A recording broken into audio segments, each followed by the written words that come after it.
I have with me my executive team. We have Mr. Mike Berrigan, and he is our finance and auxiliary department. I have Dr. Louis Lafitte, takes care of student services and behavioral services for us. To my left, I have Debbie Valdez, she's our human resource. And then to the left of her, we have Dr. Jerry Peterson, our provider, and he is our educational services department as well.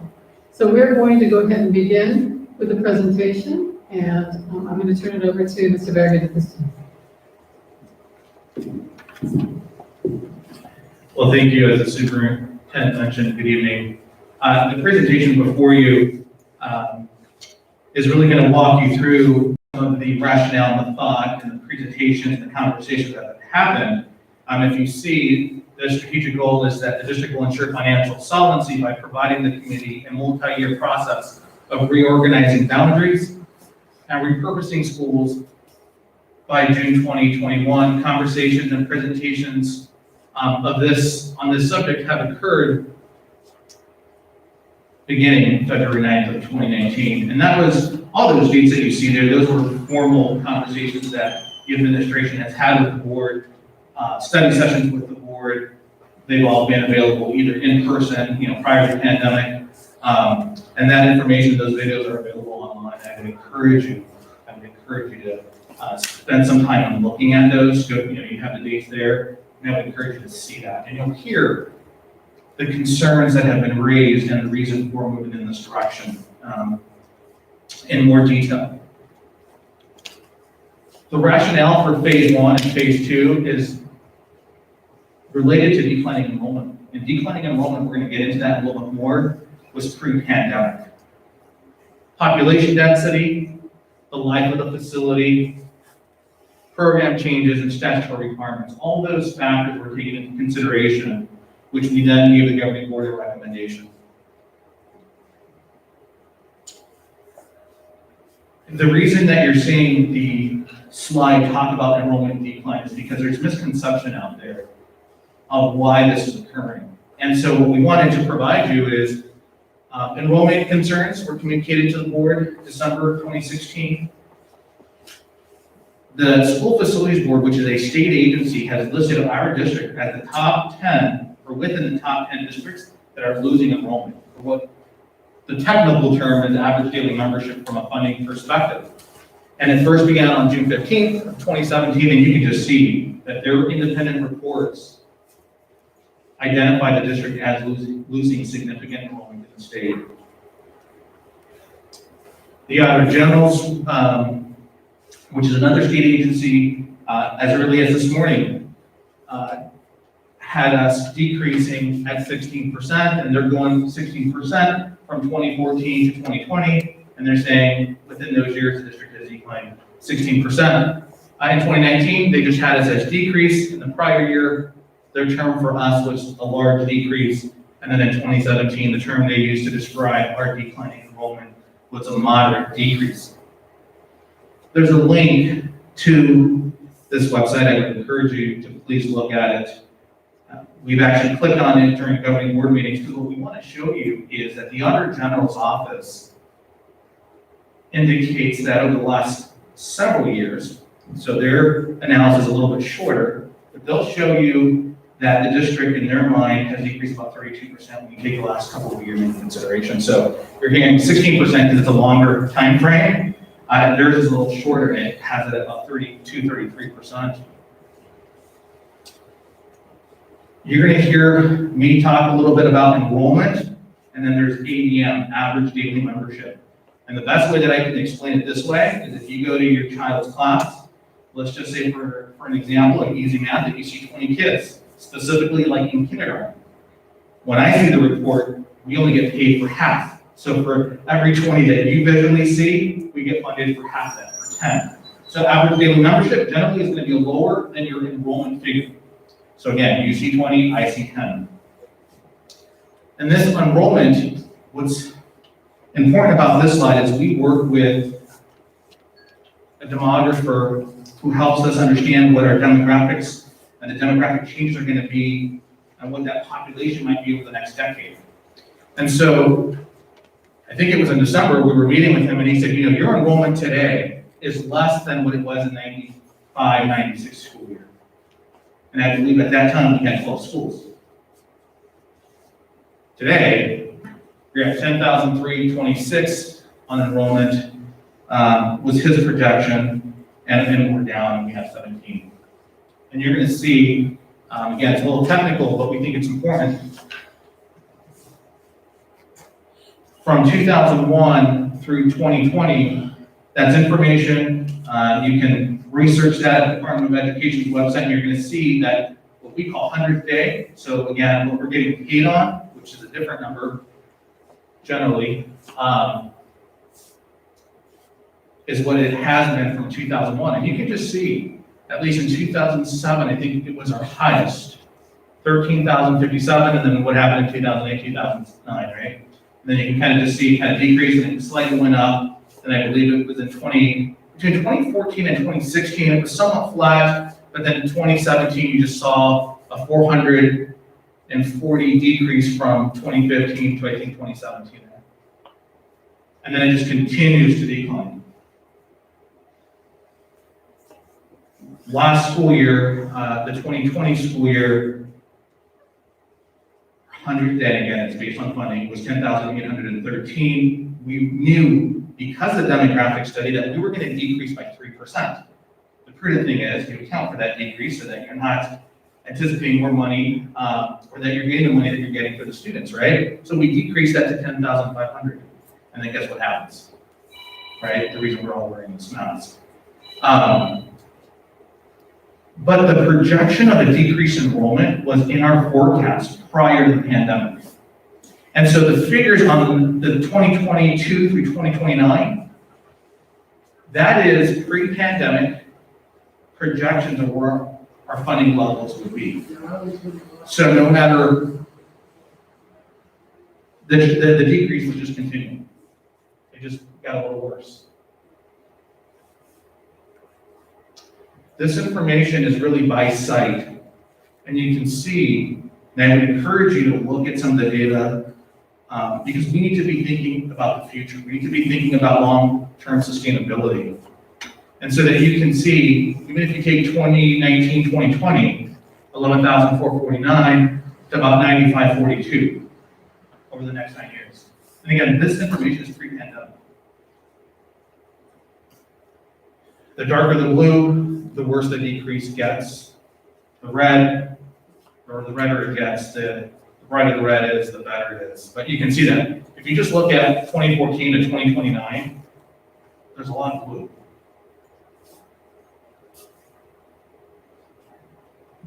This information is the projections based on enrollment. And so, I mentioned that we hired Applied Economics to kind of look at the district. They look at the permits, they look at commercial development, residential development, and they take all that information into consideration. But there were two major factors that were identified in that report. And so, in 2008, 2009, right, that recession, historically, when there's a recession, birth rates are low. And so you start to see that. The second thing is just competition. So the third, and we're going to talk a little bit about this later, we believe is also affordable housing. We believe that's an issue here within the Glendale Elementary School District boundaries. And so if birth rates are low, you can see what that does over time, right? At some point, you're going to have lower K through 3, and then over time, that's going to create a domino effect. And so in those later years, that decreases. This slide attempts to demonstrate what that would look like. It's also one of the reasons you're also, the administration has made the recommendation to the governing board to reconfigure from a K3 and a 4-8, because those birth rates have an impact and have a long-term impact.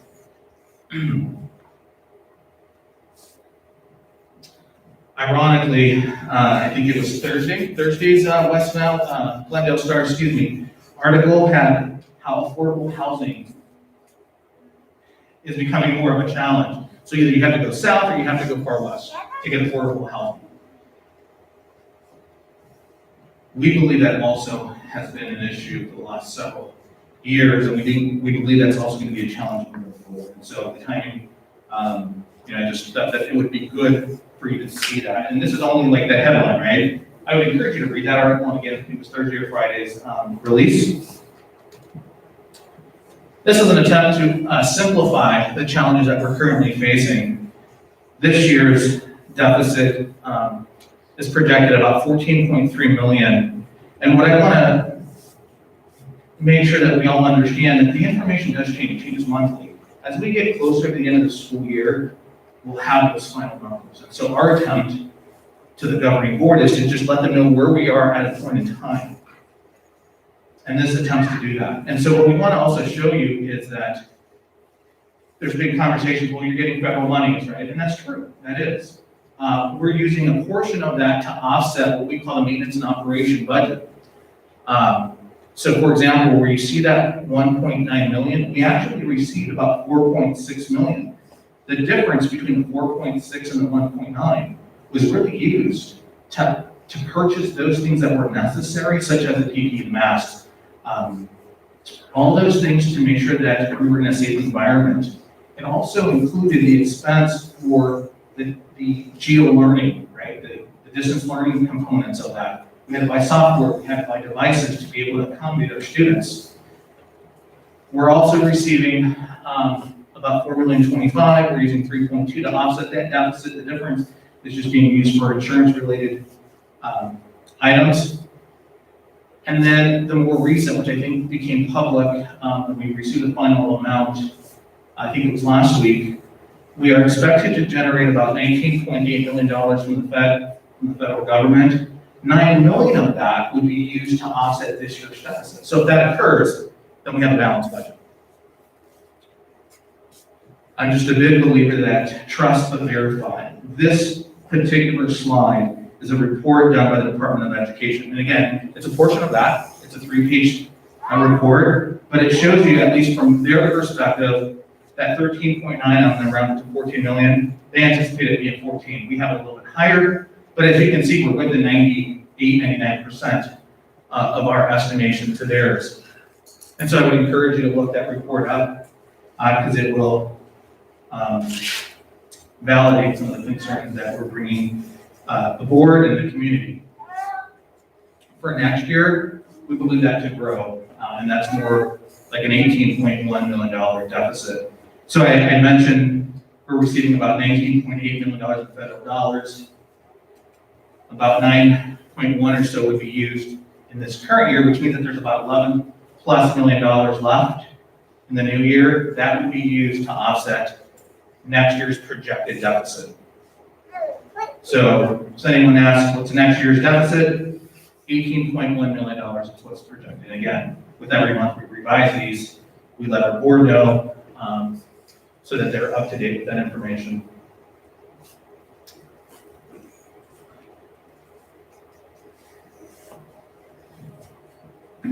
This slide is reflective of what our needs are from a capital building needs, okay? And what does that exactly mean? That's your technology, that's your school buses, that includes your buildings, your AC units, your heaters, all those things that we use. That is what our needs look like, even for the next 1 year. So we've been very strategic about how to account for that. And so you, the voters, and thank you for that 2018 approval of bond authorization. You authorize us for $35 million. And one of the misconceptions out there is that money can be used, or it's been implied that money needed to be used to offset that, whether it's the 14 million or the 18 million. The law does not allow us to use those monies to offset what at least you'll hear me refer to as our everyday operating expenses. It has to go towards school improvement, construction related, potential equipment, and those renovations and equipment. So we can't use that to offset a deficit. So it's just very important that we understand that because there's a lot of misconception out there. And so we want to address that so that you have good information. We're going to go into detail about phase 1 and phase 2. Phase 1, the recommendation of the governing board is that IM students are reassigned to Bergen, Landmark, and Smith. Assigned students are reassigned to Burton and Horizon. With that also includes proposed boundary changes for the schools. You can see those there. I'll just give you a second or two to look at that. Phase 2, which would be, North would be part of Phase 2. Cowdy Ridge students are reassigned to Discovery. Cowdy Ridge is repurposed. Desert Garden students are reassigned to Challenger or Mensabit and are reconfigured to a K-8 model. Again, the K-8 model has to do partly with that birth rate decline over time, as well as some academic ones, and I think we'll talk a little bit about that a little bit later. North students are reassigned to South or Men's, and then the reconfiguration of a K-8 model. In Phase 2, students are reassigned based on their proposed boundary grids. Jack, which is at 67th and Missouri, will be a K-8, and Mensadik will also be a K-8. In the first couple of slides, we talked about what the rationale was, and part of it was the density, the number of kids within a specific location, and that was part of a big reason as well on why you're seeing that K-8 model, is because there's so many kids that we need to address that. So this is the current boundary. This is what it currently looks like. Under the proposal, you can see, you can follow those arrows. Phase 1, you can just see the visuals a little bit slightly different. But what we also wanted to do is, for efficiencies, is we have students that live west of Grand, and they were going to schools east of Grand. And one of the things that we want to do is just be more efficient with that. So if you were east of Grand, you would remain at a school that was east of Grand. If you were west of Grand, you would attend a school that is west of Grand. One of the other things that we've heard and that we wanted to address is if you do the reconfiguration, in this case north and south combined, and make it a K-8 model, that's going to create overcrowding. And what we wanted to do is that provide you with the information. And so the far left column is the capacity of the school site, what that number would look like in Phase 1, and what that number would look like in Phase 2.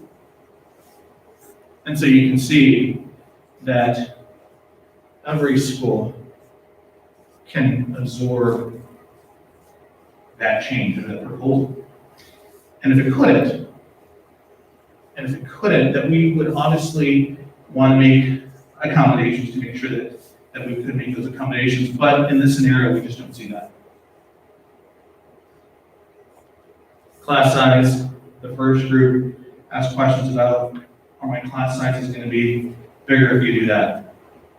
We have a standard, and that standard will continue to be followed. This gives you a glimpse of where we are this year. I believe that 95% of classes this year were either at or below the standard. If you take last year into consideration, we were at 80% either at or below the standard. So the standard is standard. The standard will be followed. But again, we just wanted to address that. Preschool facility. Currently tuition-based preschool occurs throughout the district, but a centralized location will allow for efficiencies in physical and staff resources. We would have wraparound services. One location for Glendale Elementary School District Preschool, partnerships with Head Start, pre-K workshops, child find screenings, first things first classes for parents and children. Preschool through K, transition meetings occur in a centralized location, and centralized location for a district-wide kindergarten registration. The preschool facility and the rationale would be at Desert Garden. The location, the space, the campus layout, and organization was factored in. And physical aspects of the campus for those primary years. All that was taken into consideration for making the recommendation to the governing board. One of the other pieces that are part of the recommendation is Glendale Elementary School District System of Care Center Framework. a spectrum of effective community-based services and supports for children and youth with or at risk for mental health or other challenges and their families. That is organized into a coordinated network, builds meaningful partnerships with families and youth, and addresses their cultural and all their other needs.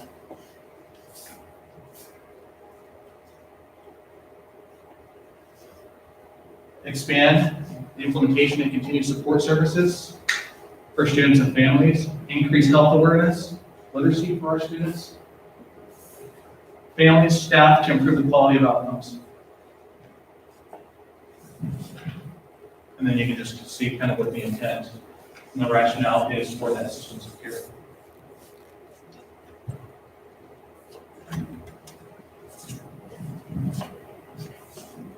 I think what I would want to also mention, Mr. Bergen, when we talk about the repurposing, you looked at the preschool as well as the systems of care. A lot of the programs that fall within preschool and then proposed for systems of care, we have a lot of those services already. Those are grant funded. So we receive grants from the state as well as other agency partnerships. And so that does not fall under the M&O budget, what we call our maintenance and operation budget. Most of these are grant funded and they're sustainable through the grant funding. So I want to make sure that you understand we're not taking money from our M&O budget for many of these. It goes out of the grant.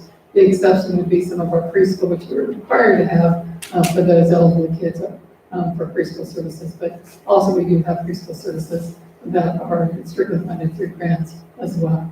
And then of course we partnership with Head Start and hopefully be able to extend those partnerships and increase those partnerships.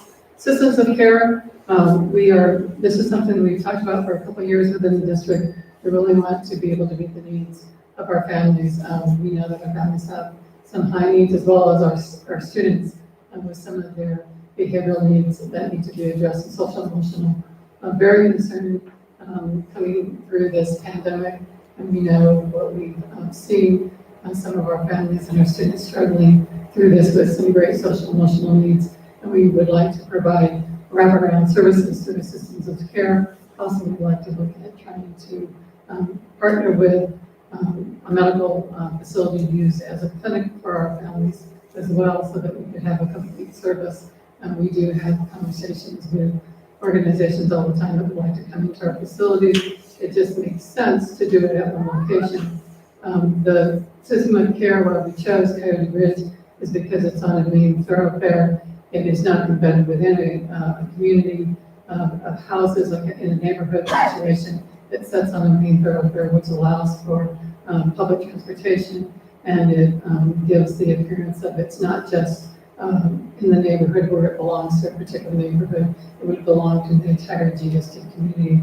So that, and also because of the way the facility, the layout is, we make it most viable for our community to receive their services. With that, we will answer any questions that you have. We've asked that you put those questions on cards.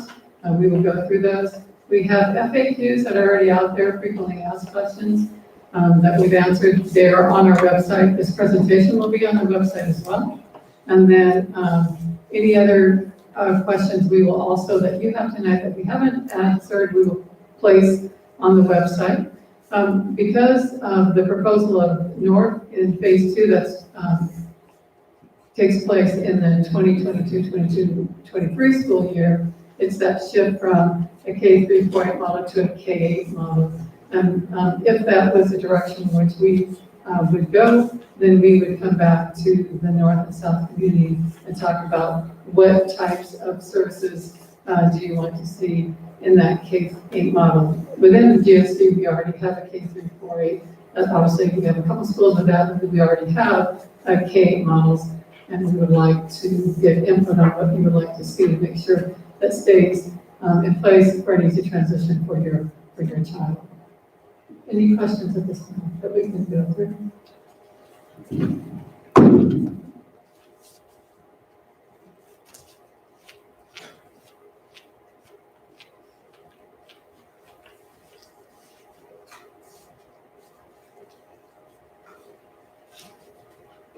Okay, so I'll start with the first one. How are the numbers being calculated without actual bodies in the classrooms? Do you mean student enrollment for next year. Is that the question?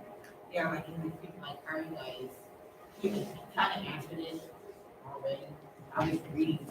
Oh, as you were going through? Yeah, I was not Okay. really But we can, go ahead. Attendance looks a little bit different. I mean, as you can imagine, when you're in a traditional setting, is, little Jerry present, you mark him yes, right? And so conceptually, that's still occurring, whether that's online. And so that information gets submitted to the Department of Education. There's some additional requirements for the geo-learning students. It's a little bit different than the traditional brick and mortar, or what we're calling distance learning now.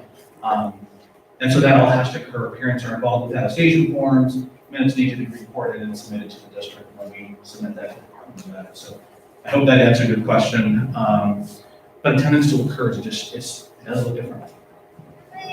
How our schools selected to close, I think we had that on the slide. We looked at several different things. One of the things to begin with was a demographic study, and that showed where we would have the most student population, the density of students. That was one. Also, you saw that on there, also that we saw the facility and the use of the facility and the age of the building as well. Give examples of higher academic achievement with Vista configurations. I'm assuming a K-8 versus a 4A K-3. I can tell you historically in the district, and that our K-3 schools and 4A schools, that our K-8 schools did better academically than our K-3 and 4A. Although there could be a lot of reasons why that occurred, but what we've seen over time is that the K schools were performing higher than our K-3, 4A. Dr. Peterson, would you like to add to that, or is that anything?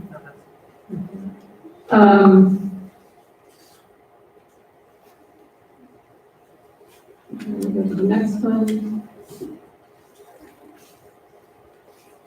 How are you not reopening because you cannot accompany all families? Does that mean with the pandemic, or what's the question? Would anyone like to elaborate on that question? Are you not opening because you cannot accompany all families? Opening, well, I guess the question is, I guess I understand that is, that the schools that have been identified for possible closure and repurposing we've seen is not that we can't accompany those, it's because we don't have enough students within that area to do that. The students, by changing the boundaries, we will be able to meet those needs at the other sites. I hope that answers it. So, are we being told the money has been mismanaged? Mr. Berrigan? The best way that they can describe, the question really is, when you have less students, you have less money, and you haven't changed the way that you operate. So that's why that history, the 1995, 1996 slide, where it shows what the district's enrollment was and how many schools it had, is very important. If you had whatever the enrollment was and you had 12 schools, why do we believe that you can actually have less students with more schools?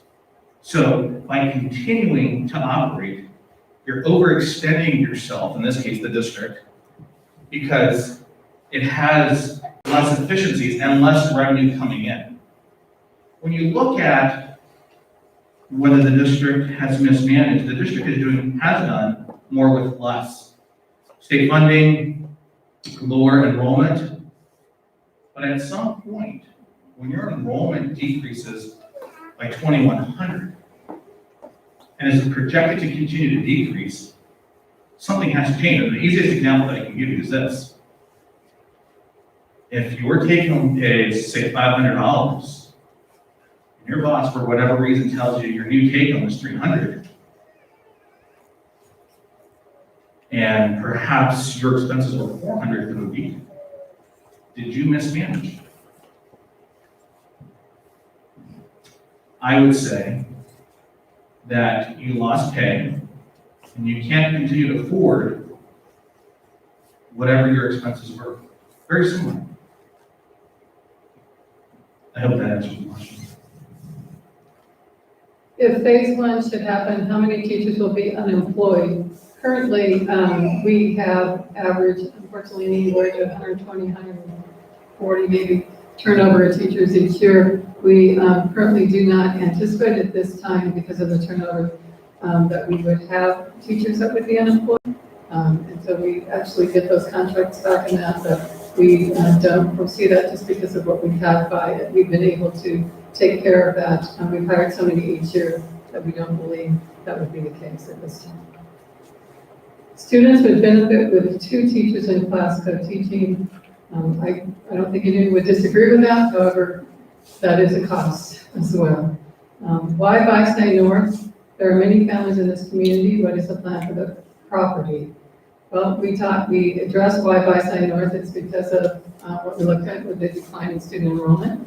And then as far as the plan for the property, at this time, the property remain as it is. We have not made any plan to do anything with the property other than to maintain it at this time.